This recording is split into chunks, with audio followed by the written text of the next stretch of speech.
Good morning, everyone. Thank you so much for joining us today. My name is Isaac Sorensen. I'm the National Architectural Sales Manager with WR Meadows based in the Northeast near New York City. Thanks for joining us today for our free monthly public AIA continuing education session. Today's presentation is Basics of Moisture Movement Through the Building Enclosure. Our presenter is Mr. Nick Tam. Nick is our Dallas-Fort Worth-based dedicated architectural rep servicing a large territory for WR Meadows in the Texas and Southwest region of the U.S. And before I pass the presentation over to Nick, though, let's go over a few things together. So just a little housekeeping info before we get started. Everyone's going to be muted for the duration of the presentation. If you have questions, please type your questions into the Q&A box and double check that you're addressing your questions to all panelists. We will be monitoring the Q&A and we'll be attempting to answer your questions in real time.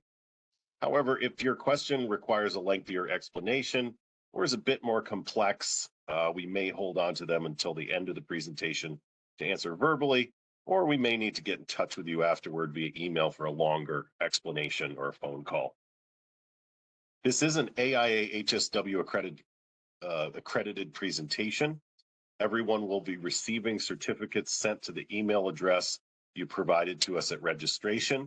If you included your AIA number, we will also be submitting these credits directly to the AIA. So lastly, if you're interested in a copy of the presentation or you'd like to get in touch with your local rep or have any additional questions for us in the future, please shoot us an email to info@wrmeadows.com.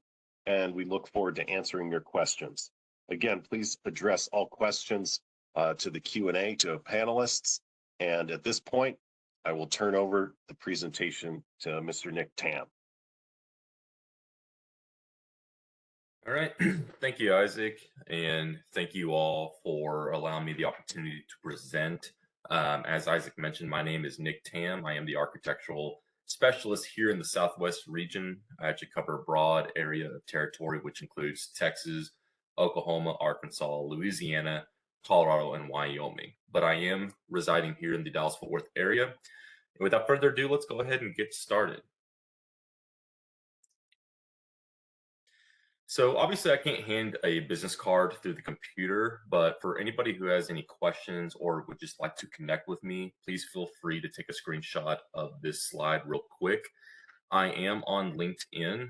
You can search my name directly through there, and then my email and phone number are listed above. So please feel free to contact me should you have any questions outside of the actual presentation.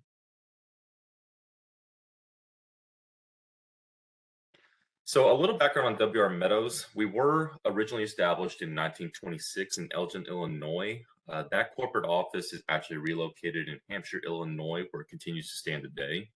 We have been single family and privately operated and owned ever since our founding, but we do continue to grow throughout North America. So I believe we actually have 13 facilities now, and we include 3 of these that are going to be located in Canada. And we do have a sister company that we do not make equivalent products with, but they are Blue Ridge Fiberboard. They're going to be more for your acoustical materials, which includes sound dampening products, as well as, I believe, roofing ply.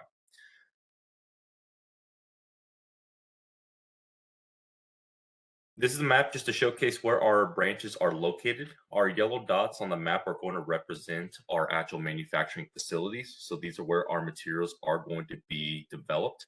And for some territories, we do have stocking warehouses for the sake of better accessibility to material offerings. This is going to be showcased by the gray dots on the map. So as you can see in Kansas City, Denver, and Washington, those territories are going to be serviced by some manufacturer offices that might be located a little bit further away, and we are going to be able to better service those areas.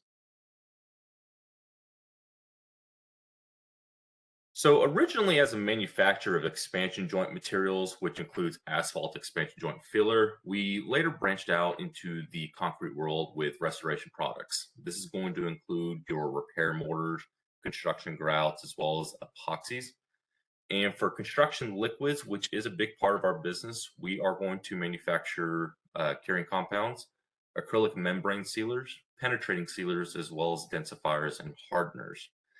For joint sealants, for your typical pavement works, these will be your polyurethane sealants, and we do have polysulfides that'll be for pool works.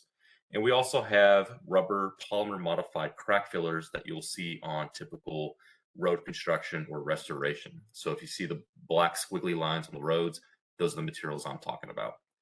For decorative, anything that makes the concrete enhanced or better looking, this will be acrylic sealers and penetrating sealers. But for today, we're focusing on Division 7. This is going to include everything above grade and below grade. So for our building envelope materials, this includes vapor barriers, air, water, and vapor barriers, or air and moisture barriers. And we also have waterproofing. For Blue Ridge fiberboard, again, this is going to be your soundproofing or a sound dampening and insulation board. And I'm proud to announce that in 2022, WR Metals actually opened up a new innovation center. I don't think it's any surprise that our industry is continuing to develop and evolve, as well as the world just continues to change. And with these changes, we want to make sure that we are better able to adapt to these changes and provide optimum performing materials, as well as making sure that they are being studied, researched, and developed. And this is where the Innovation Center is going to be a big part of our ongoing efforts in that regard. As Isaac mentioned, this is an AIA approved presentation. Everybody will receive 1 learning credit, and this is also HSW approved as well. So our presentation today is basics of moisture movement through the building enclosure. What we're going to be going over today is we're actually going to discuss moisture movement itself and how it actually causes problems for our structures. And with that, we want to identify all the products that we use to prevent moisture movement, as well as air movement that can actually cause moisture problems in our structures as well. For all the key designs, we just want to look at the basics for how we prevent it. This includes anything that involves how we properly flash, how we properly waterproof. And we're going to discuss the best practices and solutions for the moisture movement for the entire building enclosure, not just one side of the wall.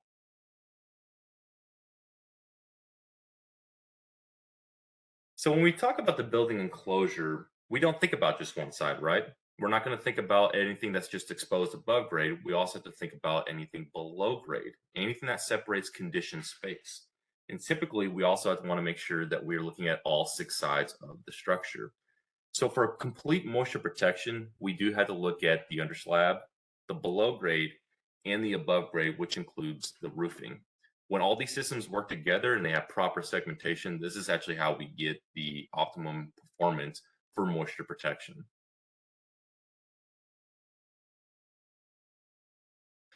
And before we get into the systems, we're going to go back to a 3rd grade science lesson. For moisture protection, we have to look at moisture movement through the hydrologic cycle. So the hydrologic cycle is going to be our large bodies of water that are going to heat up and evaporate. As they evaporate, we start seeing these condense into clouds, and later we get precipitation, which can be in the form of rain, sleet, or snow. And as it falls back down to our earth, it eventually makes its way back to the large bodies of water so the cycle can repeat. So when we build our structures, we're actually disrupting this cycle. And when you think about pressure differentials, water, whether it's in vapor or liquid, is going to try to find the path of least resistance into our structures. With gravity, I don't think it's any surprise that when water hits the walls, it does not stay on the wall. It naturally makes its way down. So for any opening or crevice, if it makes its way down the wall, it will make its way through that path of least resistance. For capillarity, in simple terms, capillarity is going to be water's ability to rise against gravity. If you've ever seen a paper towel that you dipped into a little thing of water, you'll actually see the water rise into the paper towel. And how that works is that all paper towels can be made of all these little fibers, and all these little fibers working together create all these little porous active pathways. And so when you have such a small diameter, water is naturally going to be able to rise into that opening simply because the internal cohesion of water is now being completely minimized. So which means that it's actually going to have a better stickiness to the surface, and it's going to be able to rise. So when you think about concrete, concrete's very porous, so water will be able to rise vertically if we don't have it properly protected. Then we have diffusion. This is water or a gas's ability to move directly through a building material. So this is going to be either liquid or vapor when we think about moisture. And for any given hole that's in the wall, you're going to have air transportation. And anything above grade, when you have a hole in the wall, air transportation is going to account for a lot of moisture movement. And then we also have the dew point. Now, our goal is obviously to keep the dew point out of our structure. And the dew point is going to be the temperature at which moisture can no longer be held in a vapor state. It actually condenses to actual liquid. So if you take a Coke can out of the fridge, notice that any vapor content that's in the air is going to condense as a liquid onto the can. Reason being is because the can is still cold, which means that it's going to be below the dew point, and any liquid that touches it in a vapor form will condense. Same could be said for any metal that's going to be in our walls. Same thing could be said for just the fact that the air conditioning unit is now being met with any hot air. And so with that, we get condensation in the areas we don't want it. So expanding on moisture movement by air, as you can see, when it comes to diffusion, it only accounts for about 10 to 30% of moisture intrusion. Here we have two sheeting boards. Both are going to be in the same weather conditions. And I believe this is going to be in a hot and humid climate. And we're going to have an interior conditioned space of 70 degrees with 40% relative humidity. So through diffusion, without any protection, you see that we get about a third quart of water. Now, it may not seem like a lot, but when you multiply that same piece of sheeting times 1,000 boards that are being used on your project, then naturally you're going to get a lot more moisture. But let's take the same board in the same conditions, and now we're going to punch a 1-inch hole into it. And as you can see, the access point for the conditions from the outside have a much easier means of getting into the inside. And because of that, now we're getting 30 quarts of water. So it becomes a lot more critical.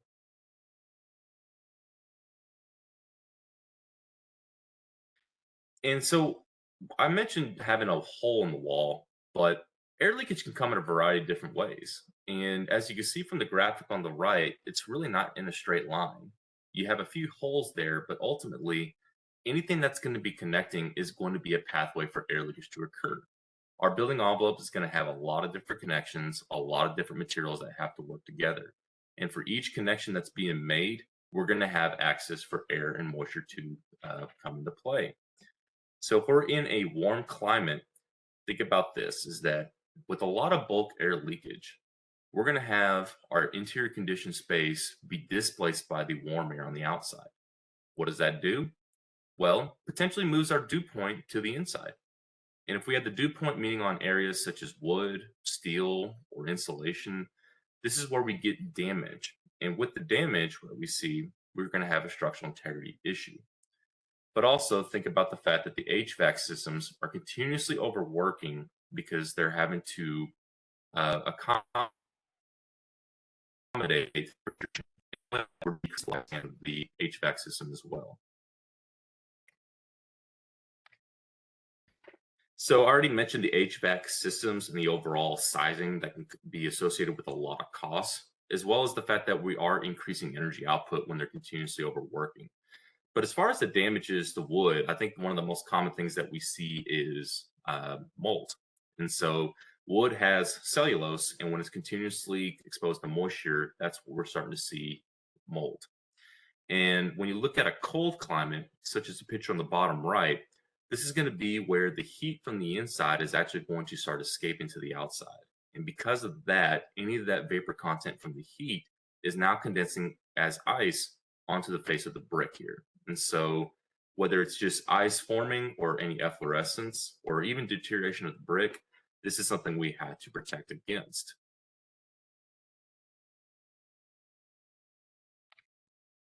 So for liquid water, we have protection in really a couple different ways here. First one's going to be deflection.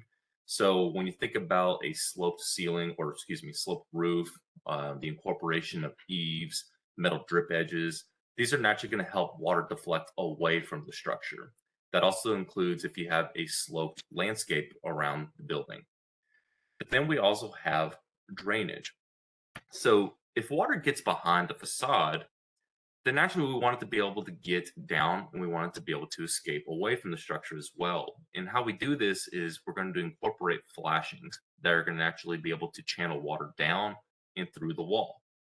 And then we also have openings, which can be achieved through open cladding systems. You think about rain screens, and you also think about flashing that's going to be at the base of wall that helps channel water down the wall and out away from the structure.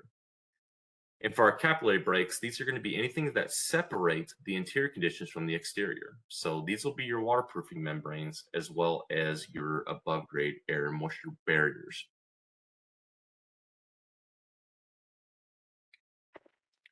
Now, water in a vapor state or a gaseous state, there are really three approaches that we use to control water vapor. First one's going to be a flow through assembly. Naturally, we always think about the fact that our buildings need to breathe, right? But the breathability is just making sure that all components that are within the structure have the ability to dry. And with the ability to dry, this is where we have a flow through assembly. And then also we have to think about vapor control. So we use vapor control layers on the warm and winter side of the insulation. And what this is helping us do is making sure that vapor is not going to infiltrate in areas where if the dew point could be met, that it's going to condense to actual liquid.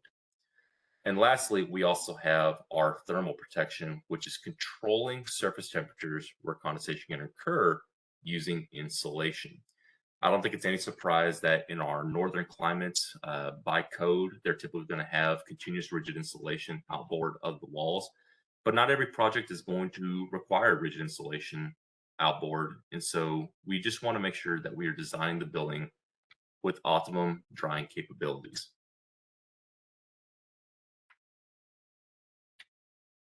So for air leakage, in theory, it should be easy to deal with, right?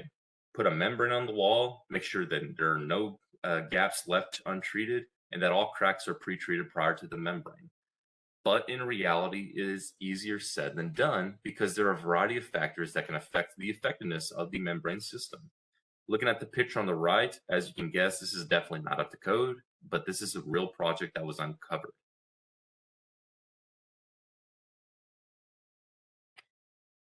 So for an effective air barrier system, I already mentioned that we want to make sure it's continuous to where all gaps and cracks and any joints are going to be treated. But we also want to make sure the membrane that is selected is going to be strong. It needs to be able to withstand any positive or negative wind. So when you think about certain materials that are bonded or not bonded to the wall, you can kind of guess which one's going to be able to withstand the wind pressures better than others. For durability, we just want to make sure that we select a product that is going to be able to withstand the given conditions for the project. A good example of this is maybe an air barrier that has better UV resistance. For a lot of our large scale projects, some of these membranes that are used may only have a 30-day exposure limit. But I don't think it's any surprise during the COVID year that we ran into issues with supply. So if we need something to cover up that membrane, such as continuous rigid insulation, but we have a supply issue with the rigid insulation, now the membrane has a potential to be exposed way past its UV limits. So in situations like that, we may opt for a more UV stable product that's going to have maybe a 6-month exposure, maybe a year exposure, or an indefinite exposure. And lastly, this product needs to be a one-time application for the sake of resiliency. I don't think it's any surprise that our products are going to be able to expand and contract because the buildings are going to be able to expand and contract. There's always going to be movement. So with these materials, we want to make sure that if they expand, they can also recover. This is especially true when you think about joints or any corners where a lot of movement can occur.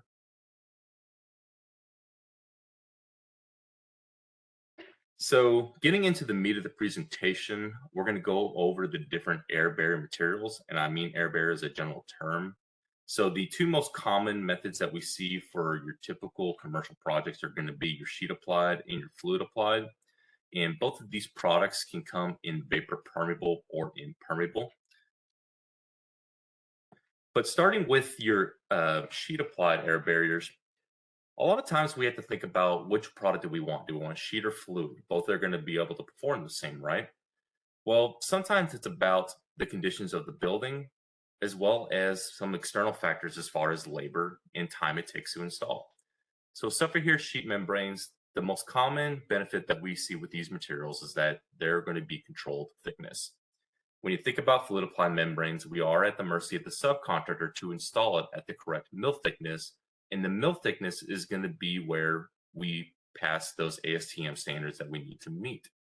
So, really, with sheet membranes, the only thing that we are having to observe for the sake of quality is if it's detailed appropriately, making sure that all gaps are covered and making sure that it's installed as smooth as possible.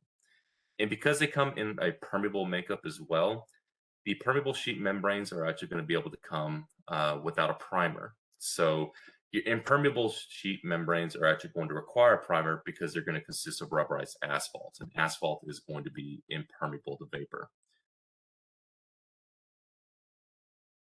For fluid applied membranes, as you can see from the top middle picture, that's a lot of square footage that we're having to cover.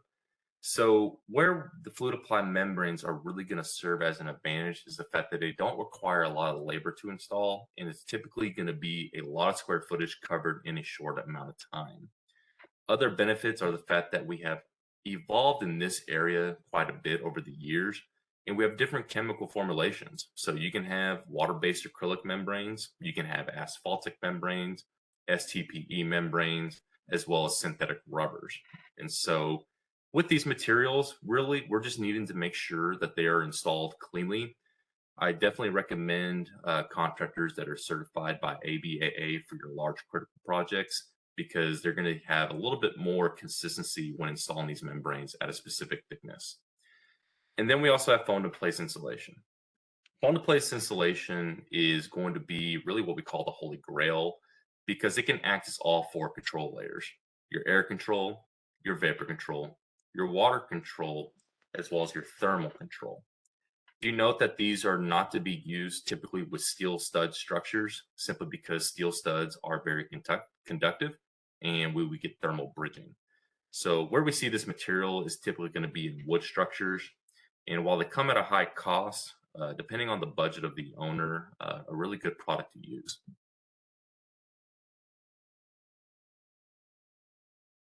And then remember I said air barrier as a general term. So really anything that stops the flow of air qualifies as an air barrier, especially when we look at the IECC codes as well as the International Building Code. So mechanically fastened board stock insulation or rigid insulation does qualify as an air barrier. Do note that the joints do need to be pre-treated, such as the rigid insulation on the top right. And one thing I do want to make note of is the fact that if there is damage to these materials, then we could be potentially hindering all four control layers. And so if we hinder all four control layers, that's when it becomes a major issue. So we typically see dedicated air moisture barrier systems behind rigid insulation. There are even times where we may see it on directly on top. Sometimes that's just dependent on maybe some transitions and the ease of transition. And then we have mechanically fastened sheets, house wraps as we like to call them. So a really good economical choice. We see these materials typically used on wood sheathing, a lot of residential projects. Do note though that these materials are not 100% bonded to the substrate. So if any water gets behind it, it will run down the wall and it usually makes it hard to pinpoint the leak. And we get a lot of staples that are going to be able to anchor this material to the wall. So if they aren't pre-treated, every staple that's going through, then we are going to have a lot of pathways for air leakage to occur. And lastly, when you mentioned wind pressures and stack pressures, these materials not being bonded to the wall could pose a threat if we have a lot of wind pressure. For any projects that are in West Texas, a place I went to college in, we get a lot of wind out there. And because of that, these materials can be prone to damage. So I'll do a quick quiz, and obviously I can't see people raising their hands, but for after 3 seconds, I'll go ahead and answer. But the quiz is, which one of these is not an air barrier material?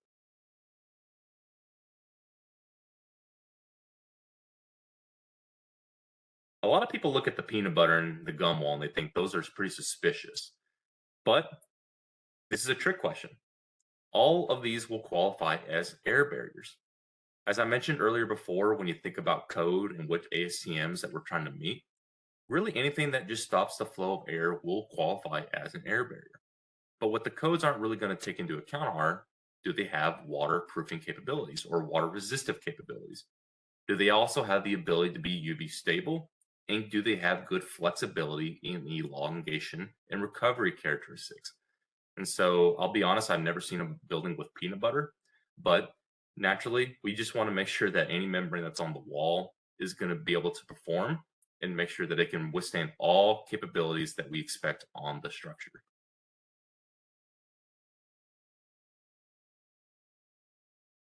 So now we're going to get into our below grade. So let's get subterranean.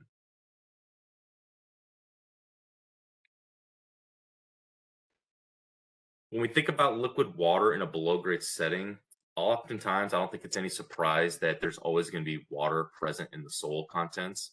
So for backfill, if we have a lot of water coming from irrigation, sprinklers are going to bring new water daily. And so we have to have proper site drainage.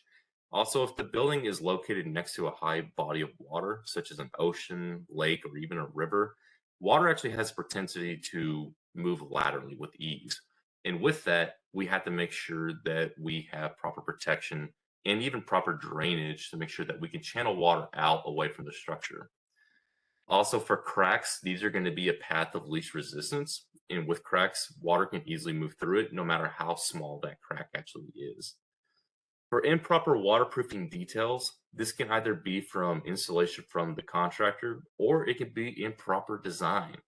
And really, where the improper design is going to come into play is if we don't have proper transition from the above grade to the below grade, or if we also don't have just proper uh, installation in general.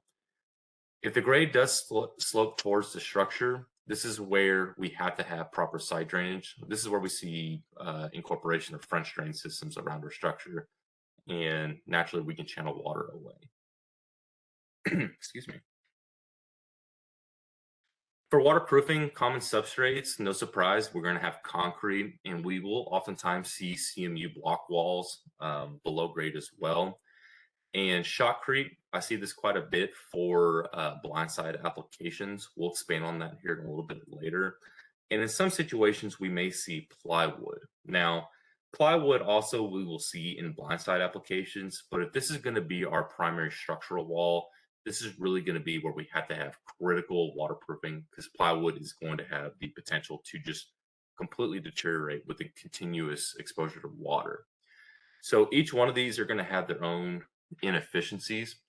With cast in place concrete, if it's not consolidated very well, then we may see some spalling or just a lot of voids in the concrete. So before any waterproofing can be installed on the wall, we have to make sure that it's going to be smooth because if it's not smooth at all, then the waterproofing will fail and it will not have 100% bond. Also think about joints. So joints also have to be pre-treated. And with that, we want to make sure that we pre-treat that and we span it with the actual primary membrane.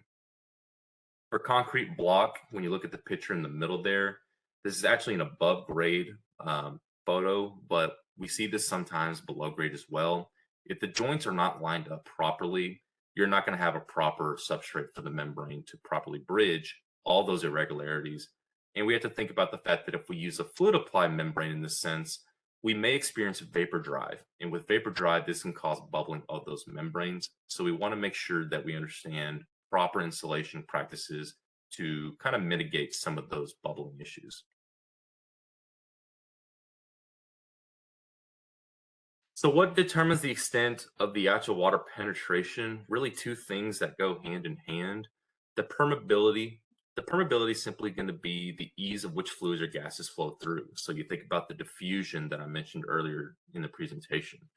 Where the permeability can be greater are areas where we have a lot of cracks. If we have air pockets just from inadequate compaction of the concrete, as well as any open voids that are not treated. So to kind of fix some of these irregularities, we like to chip away any loose concrete that's on the wall. We want to make sure that the voids and cracks are properly smoothed out. And this is where we use the incorporation of repair mortars prior to the waterproof membrane going on. And permeability is also going to be dependent on how porous the concrete is. So porosity is going to be the volume of ratio of openings to the total volume of material. So when you see CMU block walls, you can actually see the voids from a distance. So naturally, it's going to be very porous. If you see hard steel trowel concrete, that's naturally going to be less porous of material. Still, you're going to have permeability on that concrete. And so the more porous the concrete is, the more permeable it's going to be. So what can happen? We get water in the building. Obviously, I don't like working with a puddle of water underneath my feet, but it's more than just that. We like to make sure that overall, we're going to prevent any damages. So concrete itself with rebar that's structurally keeping the concrete sound, with continuous exposure, we do have the potential to see corrosion of the steel rebar. And the more corrosion you get, the potential structural integrity that we're going to have coming into play down the road. And also, if you have any interior furnishings or any other equipment, HVAC systems or electrical equipment, exposure to water is going to cause damage, which means that we're going to have a lot of maintenance costs down the road. And I also like to think about the fact that we don't want to bring any contaminants from the outside to the inside. If we do that, then the health and safety of anybody occupying the structure can be greatly hindered. And lastly, you don't want to be the gentleman here on the bottom right who's having to be interrogated for the sake of water protection, because according to AIA, water infiltration will be a leading factor in post-construction litigation. So this is really showcasing how important water protection actually is.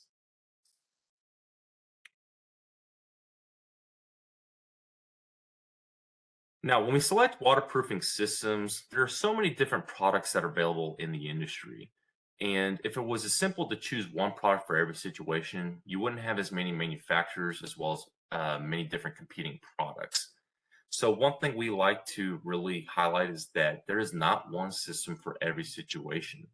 And with that, we oftentimes get confusion on the language of materials that are going to be incorporated into our construction documents.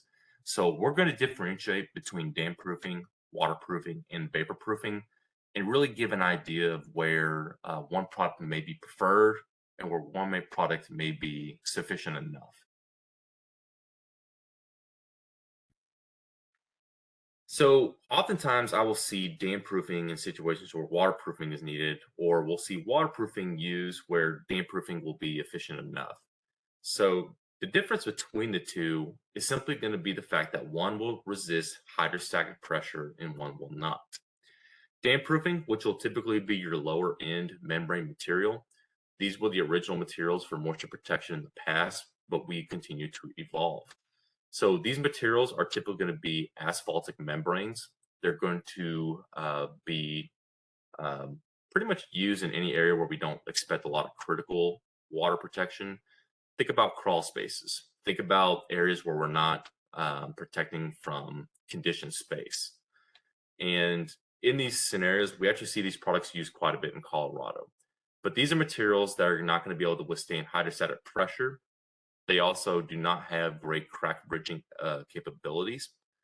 But if you are in an area where maybe the water table isn't high, or we're going to have natural drainage where we don't expect hydrostatic pressure, these products will be sufficient in that manner. But in a lot of cases, we're going to steer towards waterproofing. We like to make sure that if you are going to create your construction documents, that dam proofing not be the language used if we're actually wanting waterproofing. Because waterproofing materials are going to be products that can resist hydrostatic pressure. And the way they resist hydrostatic pressure is the fact that they're going to have added polymers. Polymers is just a fancy word for added plasticizers that help the products be more durable, more flexible, as well as resist any movement that the building may occur.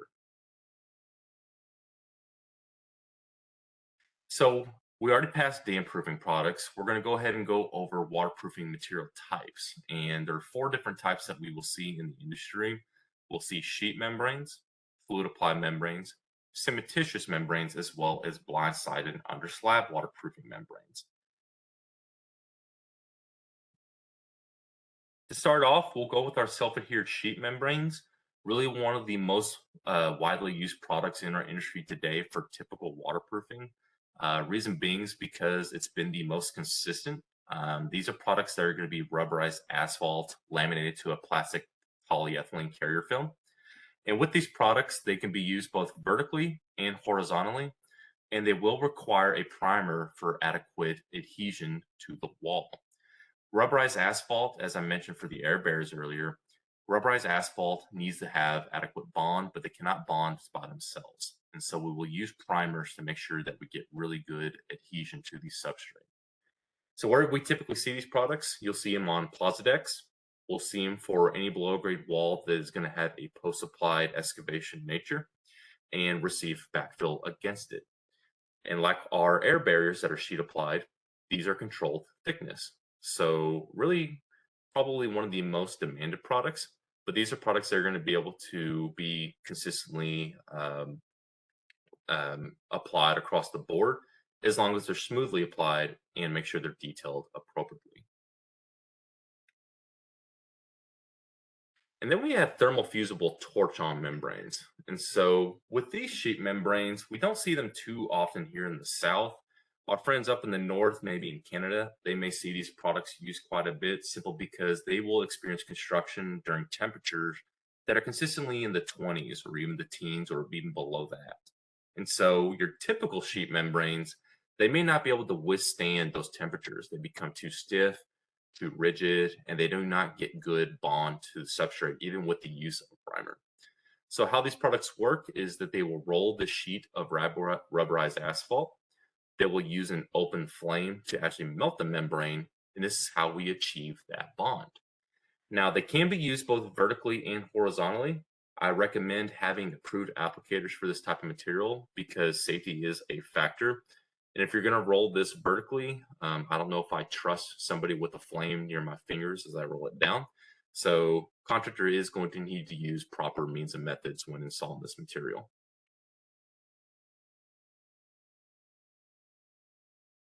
For fluid applied membranes, now these are products that have really continued to evolve over the years. We have hot applied and cold applied, and hot applied is really going to be one type. So the hot applied systems are going to be blocks of rubberized asphalt. They're dry and they're going to be packaged in these cardboard cartons. And then for these materials to actually be installed, we will throw the blocks of asphalt into a metal jacketed kettle. These kettles are going to be heated up to where we melt the membrane, and the contractor is going to use the appropriate hose and nozzle to spread the material across the board. Now, one thing I do really like about these materials is the fact that they're going to be pretty flowable. So the application in terms of mill thickness is actually fairly easy to achieve because they're going to be easy to spread across the board. And you can actually use a notch rubber squeegee with those materials that help us achieve that mill thickness. Also, these products are going to be more robust than any other membrane. They're installed typically at around 215 mils among most manufacturers. And with these products, they're also going to be able to have a little bit better self-leveling characteristics than some of our cold applied products. But again, you do want qualified contractors. We want to make sure that they are safe in handling this material. And one thing we do have to take into account is that concrete does need to be cured for 28 days. So for concrete to achieve its maximum strength, the water content in it needs to be able to be maintained so that it can perform proper curing. And as it's curing, if we were to install this material over green concrete, we'll actually potentially evaporate some of that water content and the concrete won't achieve the maximum strength needed. And so if we have proper scheduling and proper understanding, then we want to make sure that these materials are actually installed after the concrete's been cured for 28 days. So I'm sure we've all seen situations where a project may be delayed. We get told, hey, we're pouring our concrete tomorrow. We need you to waterproof the next day because we're behind schedule. Well, if you're using a hot applied system, then we may have to VE for the cold applied systems. And we do see that from time to time. So for the cold applied systems, really one of the big advantages is obviously that it's poured directly from the container, pretty easy to install, and there are a variety of different formulations you can use. So these can be materials that are either acrylic water-based, they can be STPE moisture cures, And they can also be polyurethanes and be used for both horizontal and vertical applications. Make sure you check with the manufacturer on the material for the use of horizontal and vertical, because there are materials out there that can only be used for horizontal and not vertical. And lastly, it can be applied to green concrete. And so naturally, if we are in a bind or we need to install the waterproofing quick, green concrete, these materials can apply to green concrete, excuse me. So to showcase some photos of the fluid applied materials, I really like the top left. As you can see, these gentlemen are starting from one side and they are working their way to the other. One of the big things I have uncovered is that if we ever see pinholing in these materials, it could be due to off-gassing, but it could also be due to gentlemen wearing spiked shoes. So do not walk all over the membrane with spiked shoes. We have seen that from time to time. So as they work their way backwards, we're preventing those issues. And on the top right, when you compare this to sheet membranes, you can see that this is going to be an added advantage because we're not having to do a lot of detailing. We have a planter box here where all the corners are treated using the fluid applied membrane, and we have a really consistent monolithic finish. On the bottom right, you saw earlier that there's a white sheet for the hot applied system. You will see this for cold applied systems from time to time as well. But the purpose of the white fabric sheet is giving it not only added tensile strength and proper durability, but it's also helping prevent off-gassing from causing pinholing at the top. So in the past, when we install this material in one pass, we oftentimes would see off-gassing that will go directly through the membrane and we get bubbling at the top, pinholing, etc. So now what we typically will see is that we will see one pass of the membrane, embed this fabric sheet on top, and then we install a wet mill or a wet topping of the same material, and we get our full mill thickness, but the fabric is helping catch some of that off-gassing and we don't get as much pinholing at the top.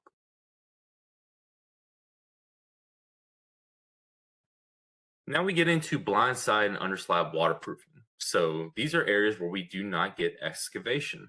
So you think about zero lot line projects, and you look at the picture here on the top right, we see this material being used under slab. It is a waterproofing membrane, but off in the distance we see a concrete wall.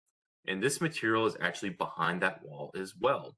How they started on this project is they'll actually install the material against a wood shoring, and then they'll roll it down and they'll tie it up at the top, and so that everybody can get the base grade there set up real quick. Afterwards, they'll install the horizontal application and they'll tie in the vertical membrane to the horizontal, and we get a bathtub effect. And so, really good products to use when you think about below grade parking garages. Anything where we do not have excavation space for a post applied material. So, what we'll do is we'll actually put up a wood shoring. We'll install a protective drainage board. Then we'll put the waterproofing membrane directly against it by mechanical means. And then after the rebar is being finished, we will install the concrete and it will make a mechanical or a chemical bond to the membrane, and we have protection.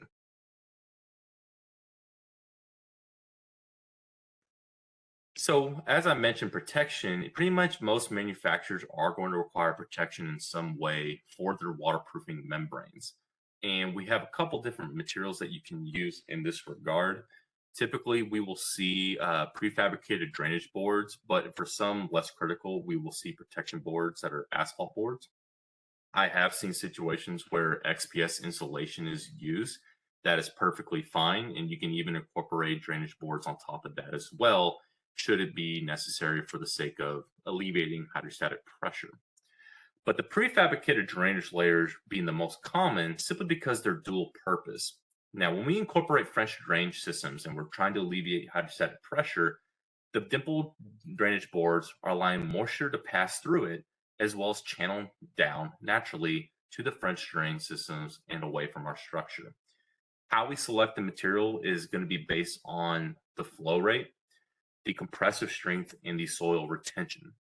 So to give an example of where you may select a low end versus a higher end, For a typical below grade wall, such as the picture on the bottom right, we may be having just a 10-foot wall.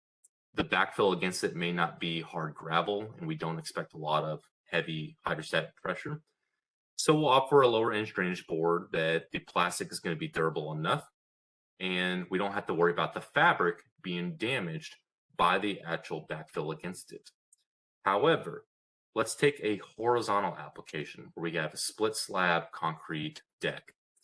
We'll have the concrete poured, we'll put our waterproofing membrane on top, and then we incorporate the drainage board on top prior to a topping slab.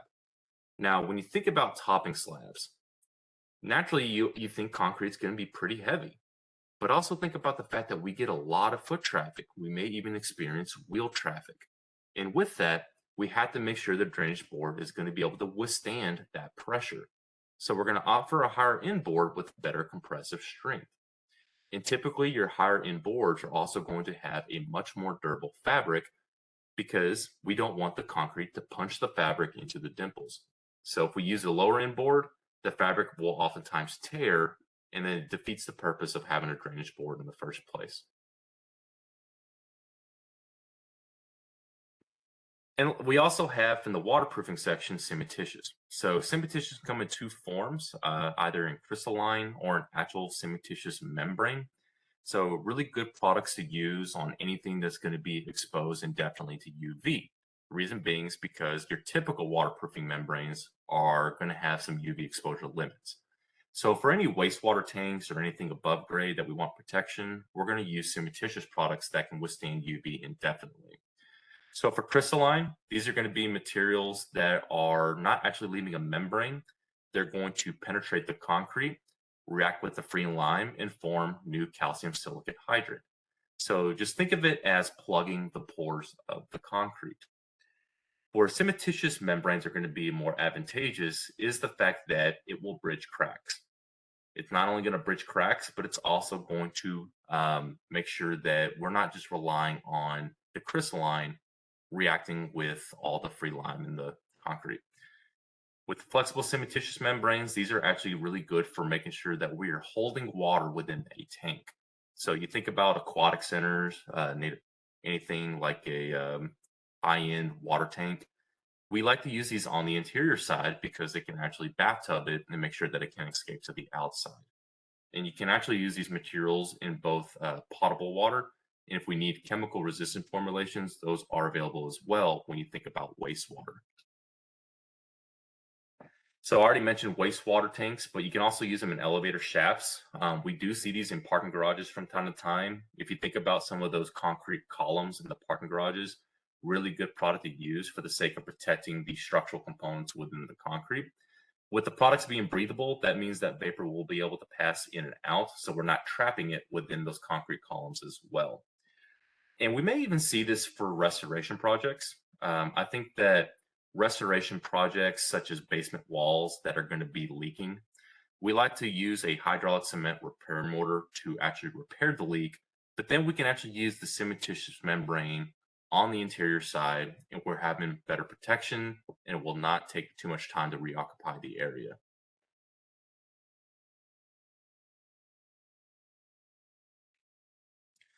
So here are some examples of these materials coming to use. On the top left, this is going to be an example of a good surface profile to receive the cementitious membrane. Now, we want typically a CSP 3 or 4 profile, but do note that if you have a large void, such as the top right of that first picture, we want to make sure that those are treated. I typically like to go with the rule that if it's greater than 1/4 of an inch, then we need to make sure that it's filled prior to installing the membrane. You can see the slurry coating directly below it, and that's going to be what's protecting our tanks. On the top right, we're actually going to wet the walls first.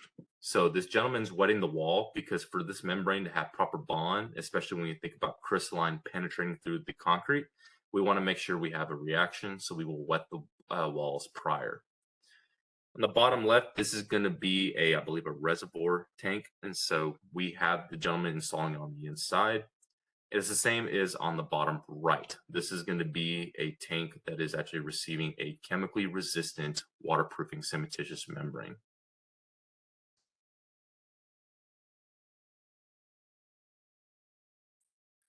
So we mentioned everything that's vertical, but now how about horizontal?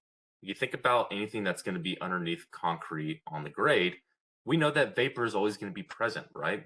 Soil conditions are typically going to be 100% relative humidity. And so how that can cause water to enter our building is directly through vapor diffusion.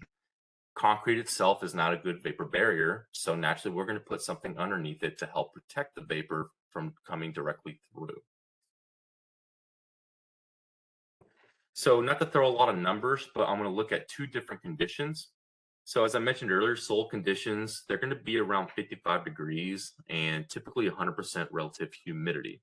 That's going to give us a vapor pressure of 0.214 psi. But when we take an interior conditions of 70 degrees with 30% relative humidity, we get a pressure of 0.108. So what does that really mean?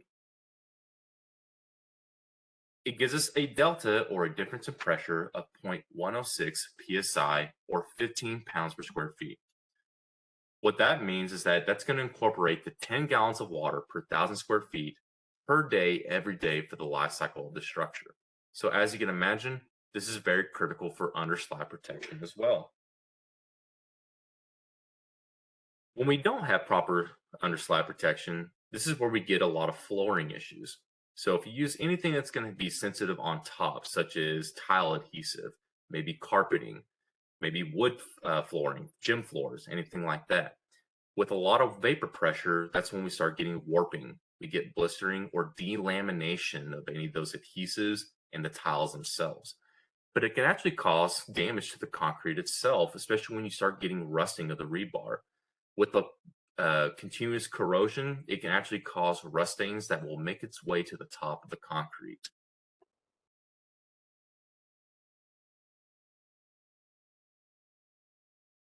So how do we protect it?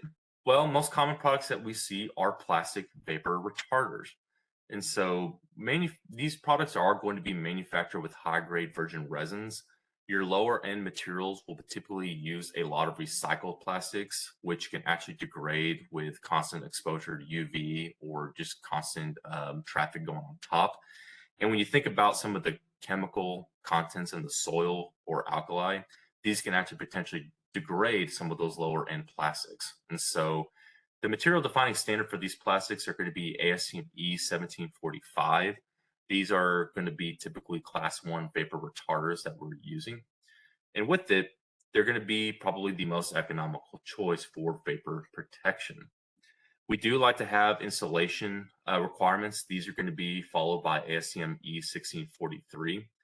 And with it, as you see in these two pictures, we cover a lot of square footage, and detailing is typically with ease when we utilize the proper tapes.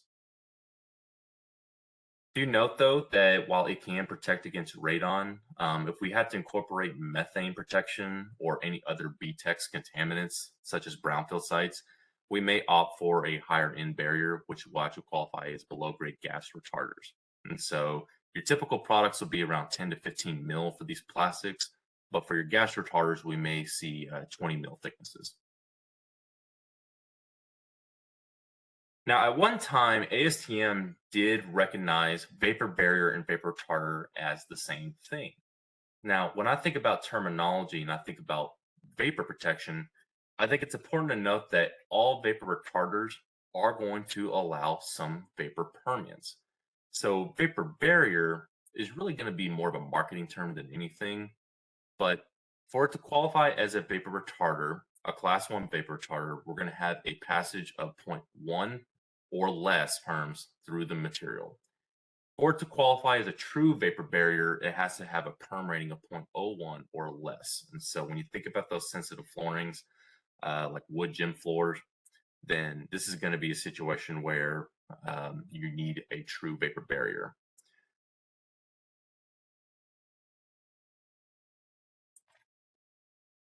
For the industry standards, I already mentioned ASME 1745 for the plastics, but we do have asphaltic-based materials. These will fall under ASME 1993. If it does not have any asphaltic properties, then it will not meet ASME 1993. For ASME 1643, again, this is standard for the best practices for the selection, the design, and the actual installation and inspection of these materials.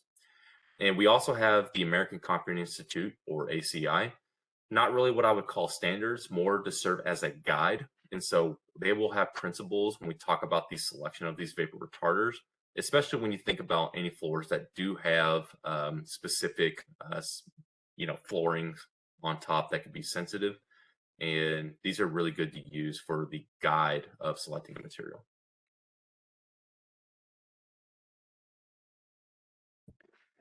Now, there's always a question about where do we place the vapor retarder? Do we put it directly underneath the concrete or do we introduce the blotter layer? So the reason for the blotter layer is because we want to prevent potential slab curling. Now, slab curling is where the edges are naturally going to curl up, and this is simply because we have too much bleed water in that is not escaping, and can be due to differences in how much moisture is at the top of the slab and below the slab. And so, really, if you cure the concrete well and have proper curing practices, the slab curling can be minimized.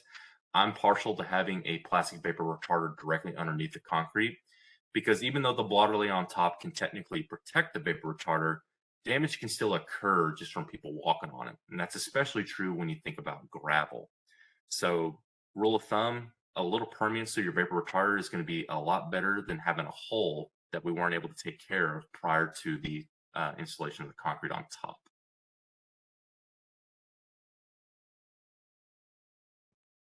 So these are a few photos of the installation. On the top left, you'll notice that there's a lot of square footage being covered here. These plastics are very susceptible to not wind damage, but from being blown away. So the sandbags there do help make sure that the material is laying flat. And it's going to take a few men to install this appropriately.